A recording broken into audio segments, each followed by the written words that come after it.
good morning, afternoon, or evening, and welcome to the Bloody Disgusting Network.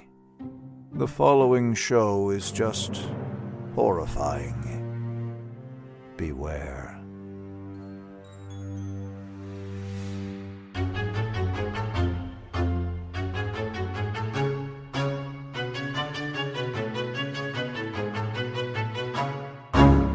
Sheriff, you're not cheating on your wife if you eat my lemon square. Your lemon squares taste like ass.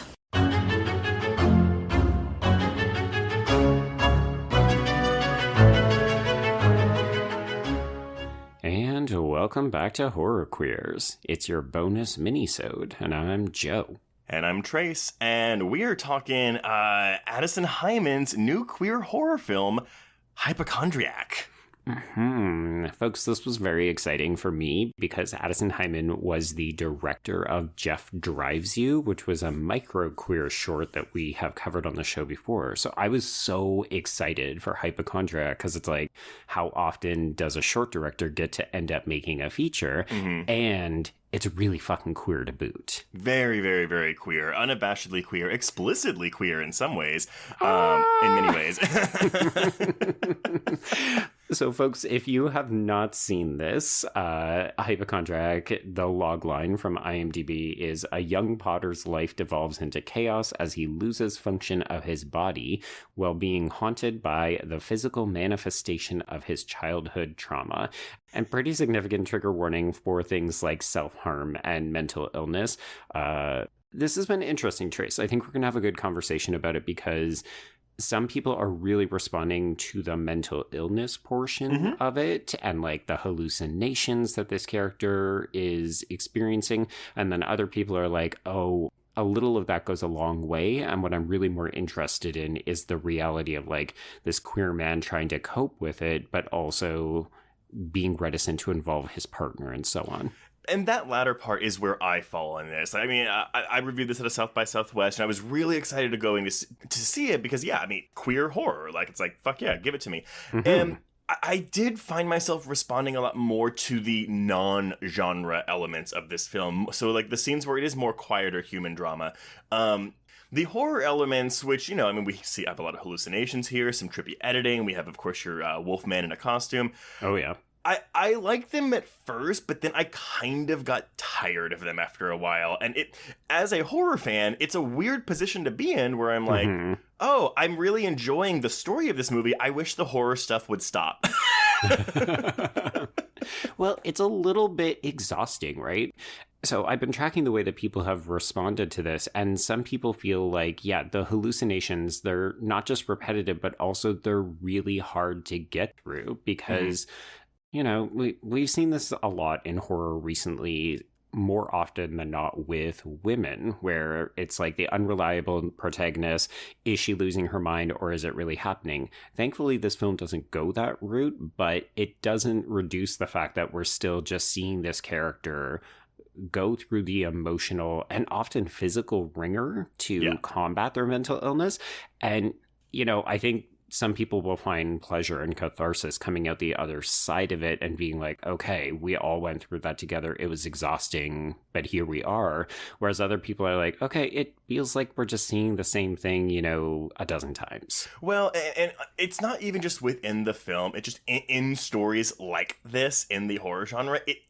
There's nothing very... I'm going to get all my negatives out of the way first because I do like this movie. It's just, this type of story with, you know, a man suffering from mental illness. And typically, you know, we have the is he or isn't he crazy? Is it all in his head or is he really being stalked by demons? And I appreciate this film's willingness to be like, no.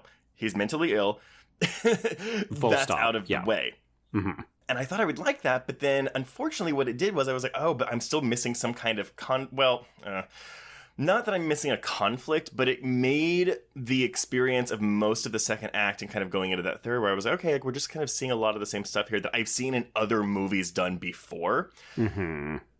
Do you think it's because you and I don't have at least this level of mental illness? You know, like you've been working through your ADHD diagnosis. I have tepid depression, which I've never actually, you know, all the usual fun mental illness stuff that is a bit more conventional, whereas this film is exploring like bipolar and suicidal thoughts and that kind of stuff. Like it's on the far end of the mental illness spectrum. It's entirely possible. And we haven't said this yet, but the film opens with that title card that says, based on a real mental breakdown. The director released a statement with the film that talks about how, he lost functioning of his arms, and he went through a lot of what this character Will goes through in the film.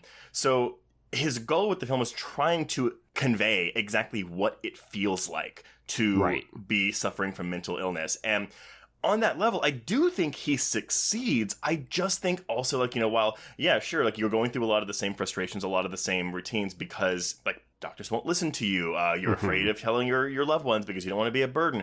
Right. I feel all that in this film, but I also, at the same time, don't think it makes for a particularly compelling viewing experience. So while it might be realistic, and I was just kind of like, okay, but this is getting a bit redundant. But at the same time, I'm like, well, but if you're going through this, it is going to be redundant because you have to go through all these motions.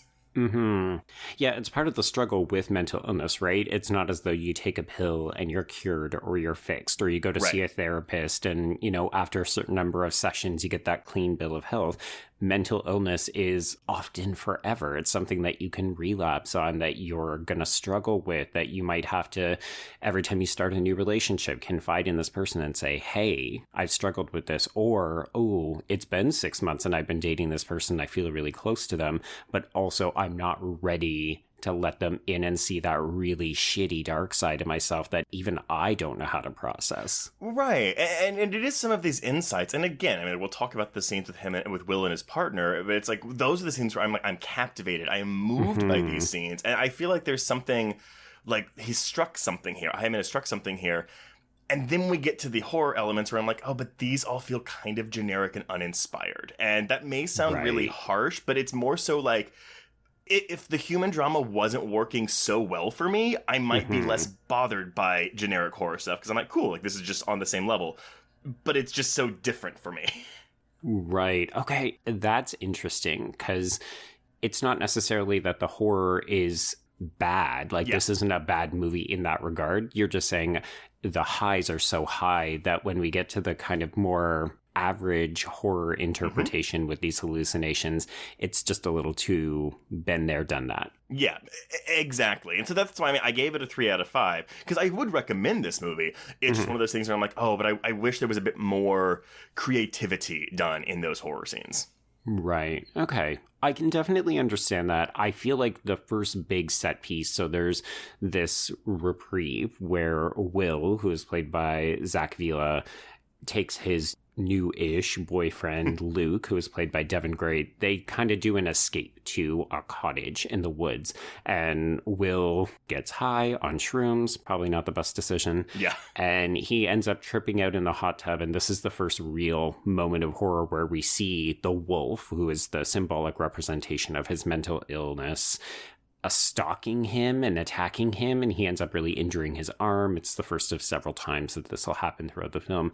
I found that scene really well executed. It's got that kind of staccato jump cutting that it freaks me out. I find it very unnerving, and I like that a lot. And then you're right, over time I found that each new hallucination didn't add anything new to it. It was the same kind of visual tricks, and I thought, okay, I get it, because we need to keep understanding he's struggling with this. It's not going away, but there's also a certain period of time where you go, okay, it's a little bit of what else have you got?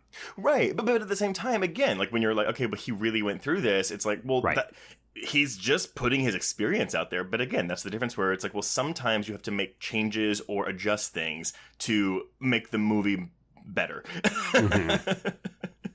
Yeah. And I agree with you that I think a lot of the more human elements end up ultimately working really well. And as a result, you hunger for that kind of stuff because you're chasing those highs. So I was really attracted to things like the medical critique. And Hymann has been on the record as saying part of his struggle was that he would go to all of these different doctors and tell them different things. So he was almost fishing for a different diagnosis depending on how he was feeling or what WebMD search he had come across. So he was like, is it ALS, or is he going down some other path? Or is it just stress?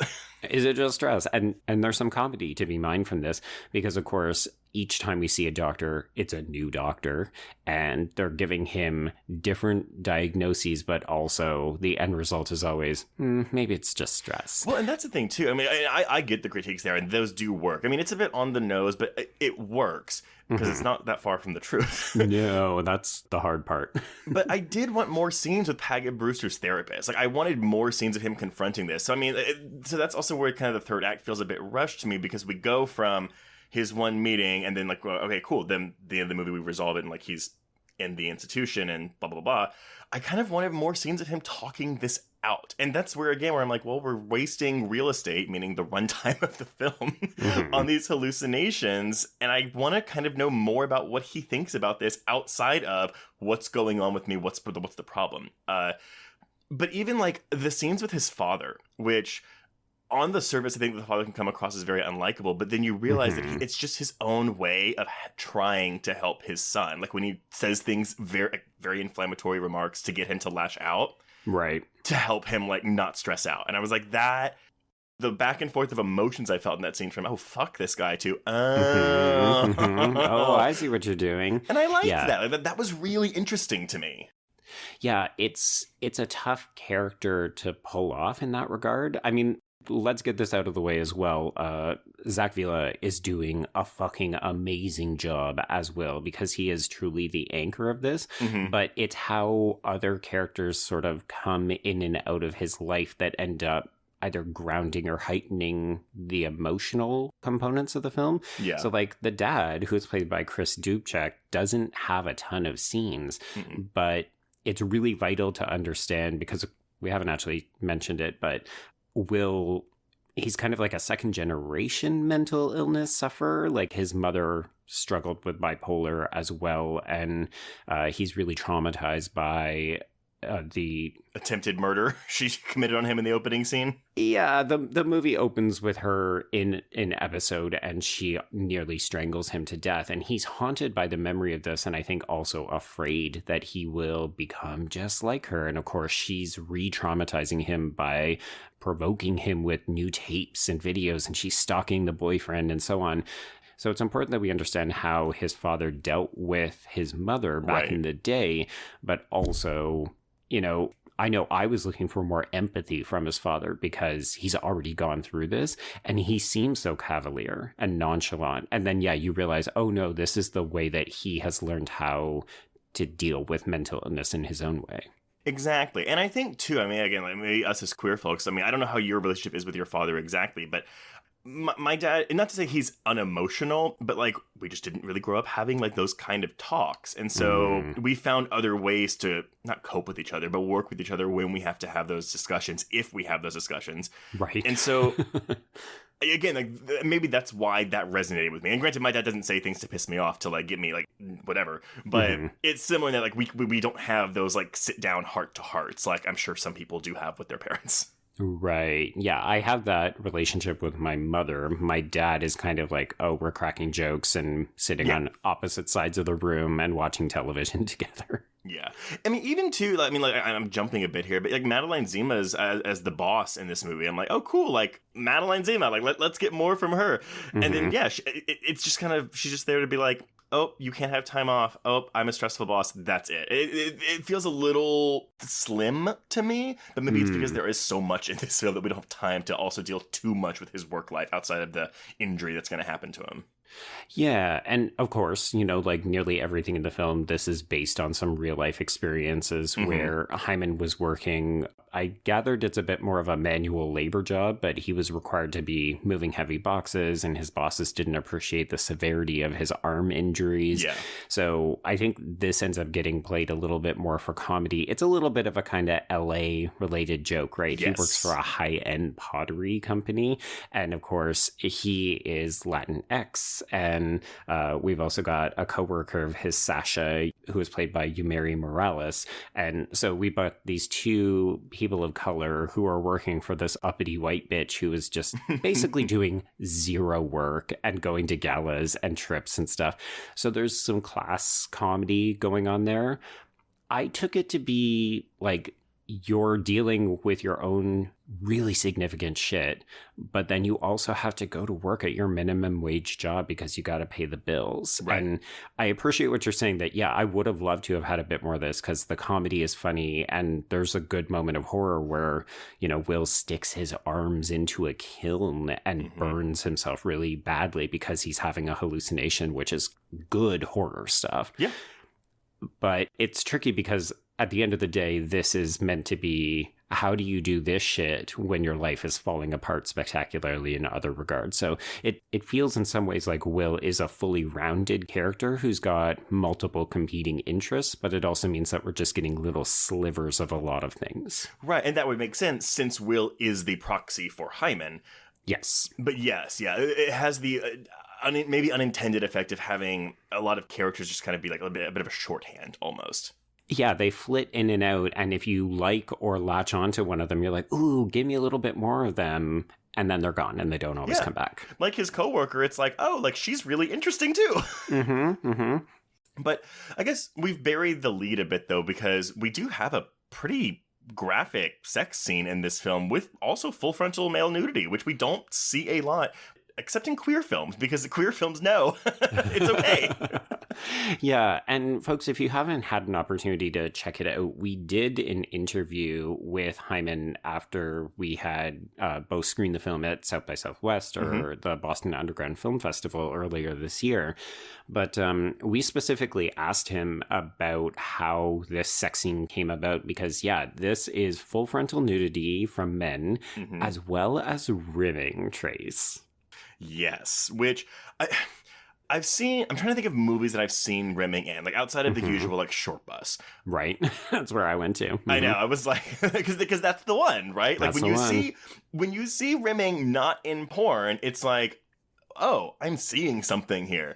So I applaud Hyman for including this, and he did say in the interview that it was important to him that he included this specific sexual act in the film. Yeah, I mean, I think not just because it is representative of queer desire and specifically gay male desire, but also I think he wanted to normalize it, right? Like there's an opportunity here. He said like the level at which this film was being made, which is obviously independent, but not cheap, you know, like the film looks polished, it's professional, it's got a reasonable budget to it. And he said in the event that he goes on to make a bigger films or he never gets a project with a budget this size again, he wanted to take the opportunity to say, yeah, I'm going to put some butt licking and some butt touching and stuff in here.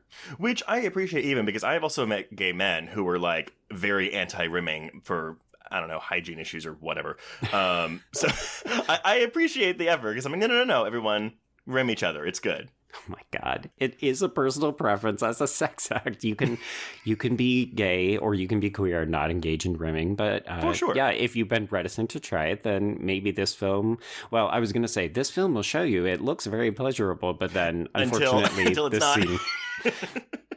Well, the scene is followed by some horror, so which I struggled with. I was like, God damn it, can't we just get a hot gay sex scene in a horror film? No, it's got to be followed by horrible shit.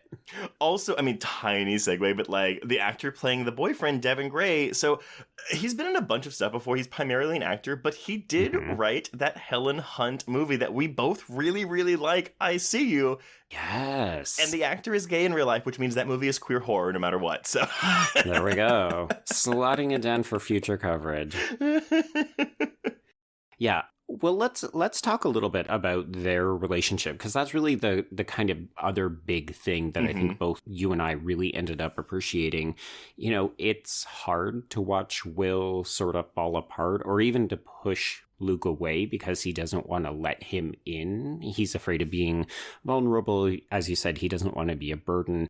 But there's something so compelling about this relationship. Like, I was really rooting for these characters. Yeah.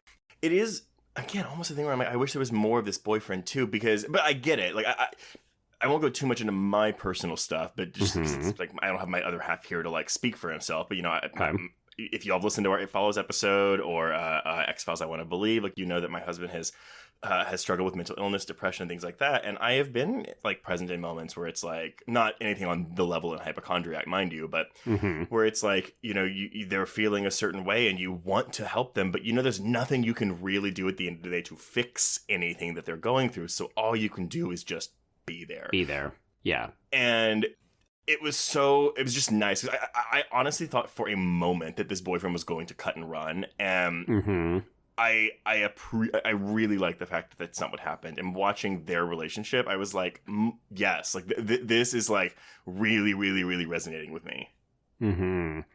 Yeah, I mean, I was definitely thinking about Spiral when I was watching this, because I feel like so often when we see a gay male character, more often than not when they're teenagers, it's like the gay best friend, you know, maybe they have a crush on like some straight football player, bullshit, whatever. If we're seeing adult men, they're often still single. And so it feels rare that we actually get to see a relationship or a couple that is a bit more mature. So I was thinking about this in comparison to Spiral and some of the negative critiques that film got, where the partners didn't feel like they were in support of each other. Like they weren't acting as one in the way that we would hope or expect in terms of representation. And I really do feel like Hypochondriac, it's almost flipping it around, right? Where this is a really fucked up, hard situation, but the love and affection that we see between the two men is more, I don't know, it's sweet and it's nice, and you feel like they could actually get through it together. Yeah. No, I didn't even think about comparing it to Spiral, but you are right? Because that partner in Spiral is horrible. Oh, he's terrible. Well, and I know that Heimann, when we interviewed him and some of the other interviews he did around the film's premiere at the festivals, he did say he had sought out a bunch of queer horror films. So he's familiar with the landscape. Like he's referencing Knife Plus Heart. He's referencing Spiral even. So he did his homework in addition to incorporating his own experiences. And he talked in the interview he did with us about how important it is to have hope as, you know, as we move forward with queer horror. There's a tendency to be a little bit negative, like what we saw in Spiral. So I appreciated not just the interest in exploring a real relationship, but also having a little bit of hope for these characters at the film's conclusion. Well, that's the thing, right? The film, I said this in the interview, it's not a happy ending, but it is an optimistic ending. Like we have Will admitting himself. The conversation with his new psychiatrist is wonderful at the end, especially when she's like, your mom was here, but like, you know, it's too much, so I told her to go away. Yeah, I was intrigued by that. I was too, but the final shot, which actually is a really, really beautiful image to leave the film on. Well, beautiful, but a bit haunting, because we have Will sitting on a bench at this institute as his boyfriend comes up and sits next to him, but he's still got that the man in the wolf costume sitting on his other side as well. And I mean, again, you know, it's like, okay, cool. Like, you know, you'll have your life, but you'll also like never be rid of this mental illness. And so you have to learn to live and cope with it. Yeah. But again, it's just like, I was relieved when the credits rolled in this movie at that point, because I was like, oh, good. Like, I feel happy-ish about this. Yeah, because even just remove the boyfriend, right? Remove Luke from that equation. It would still be an amazingly beautiful shot, but the messaging would be completely different. It's like, oh, you're never going to get rid of this, even though you might be staring at the most beautiful vista, you know, a foggy kind of oasis. There's your mental illness chained to you like a ball. So I love this idea that you won't be free of it, but you can still have hope, and you can still have someone else in your life that's going to support you and love you. Well, and it also resists the horror elements, because in a standard, quote-unquote, horror film, you would have this character accidentally kill himself or accidentally kill his boyfriend because of the hallucination. So...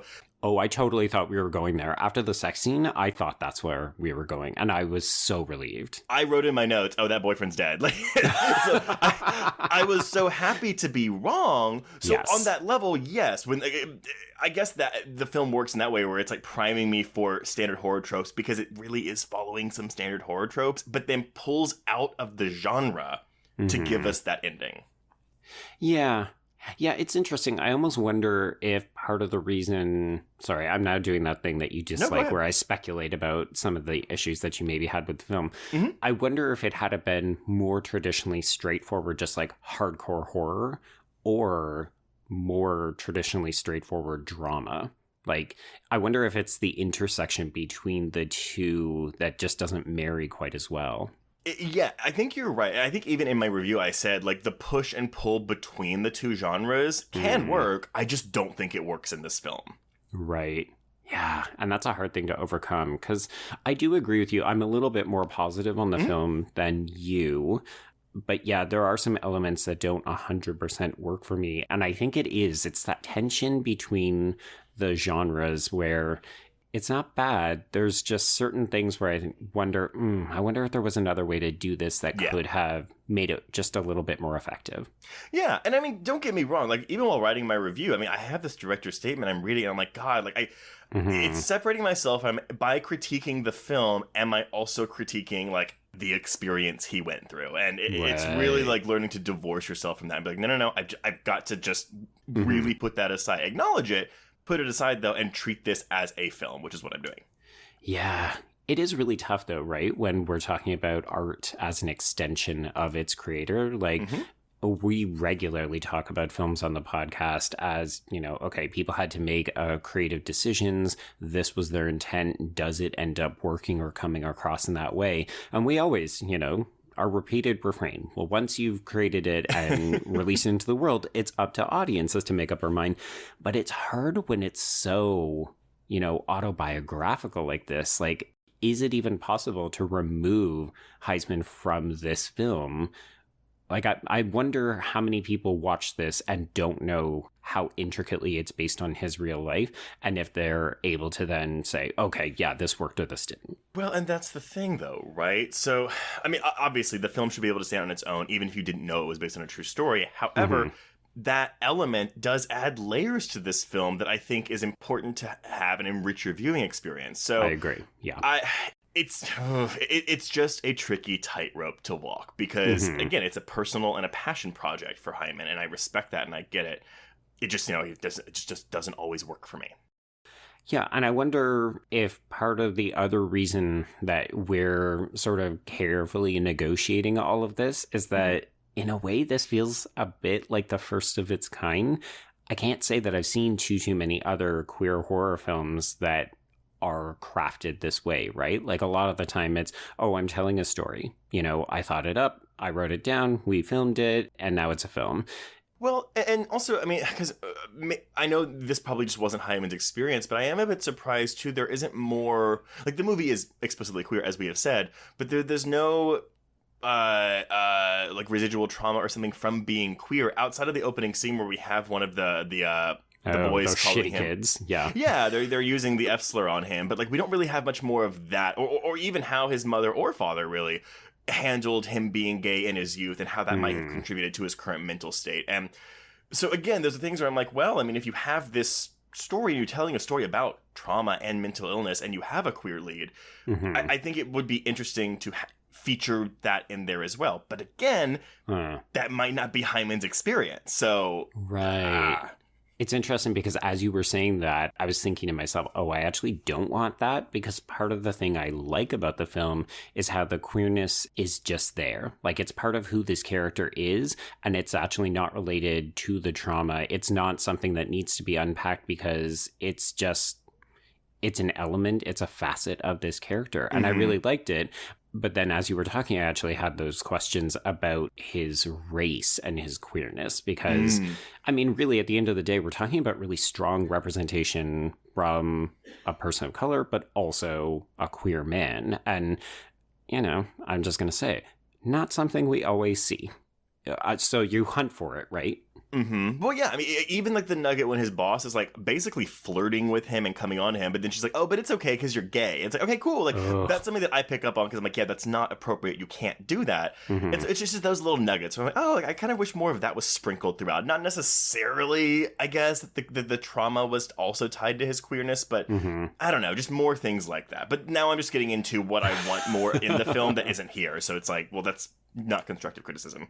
Yeah, it's complicated, right? I I think we're still on the cusp. Like, this is so much more explicitly queer, and it is trying to do some interesting things in terms of autobiography that we're just not really used to. Mm-hmm. But we're still dealing with so few texts that are this explicitly queer, right? That I think we're looking for different kinds of representation or different kinds of storytelling, because this is it, right? Like, these are the handful of texts that we can really interrogate on this level. Because I'm so used to saying, like, oh yeah, this movie is queer because the third build character who's listed in the credits as friend 8 is a gay man in real life. Like, that's the representation we've been dealing with. Right. So all of a sudden it's like, oh yeah, really fucking explicitly queer, gay sex scene, blah, blah, blah. Like, we almost needed to do more than this film actually can. It's like I've got to relearn how to critique because I'm not used to critiquing something like this.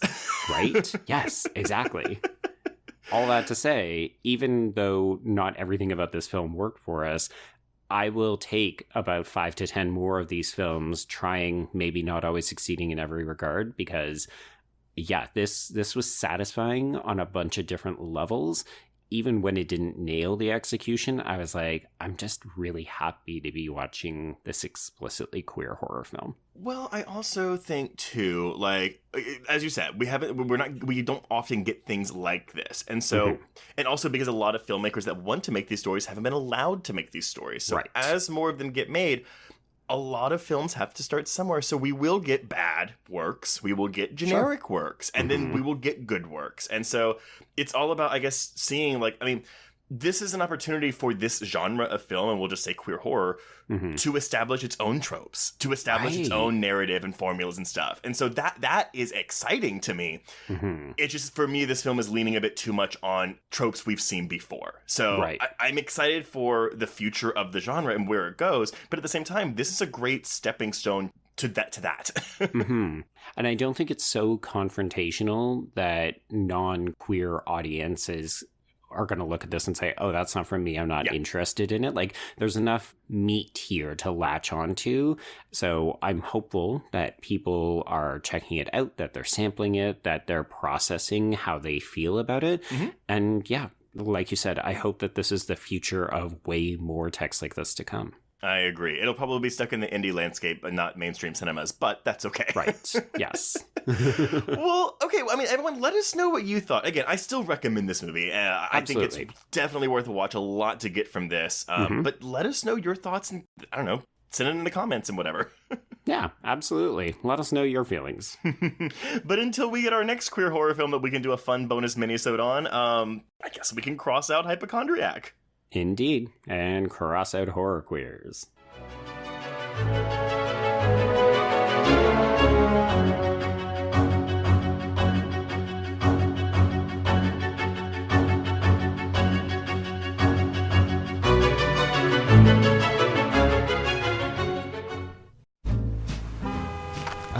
Atlas Avenue, a long stretch of road that encompasses everything the city of Kennett Heights has to offer. Neon lights, traffic, crime, the hustle and bustle of everyday life, and the craziest of characters. My office was above it all. My name is James Locke, and I'm a PI. Hello, Mr. J. How the hell you doing today? Good, Edith. Nearly every year I have a new case. New people to meet, new clues to discover, and new problems to solve. But I do it the old-fashioned way. No technology. Nothing post-1950. Hell, I don't even listen to podcasts, but you should. Atlas Avenue Beat is a spoof of the film noir genre with goofy characters, tons of wordplay, and non-stop raunchy humor. There's also 3 whole seasons out right now with more on the way. Just search for Atlas Avenue Beat wherever you listen to podcasts or visit us online at bloody.fm.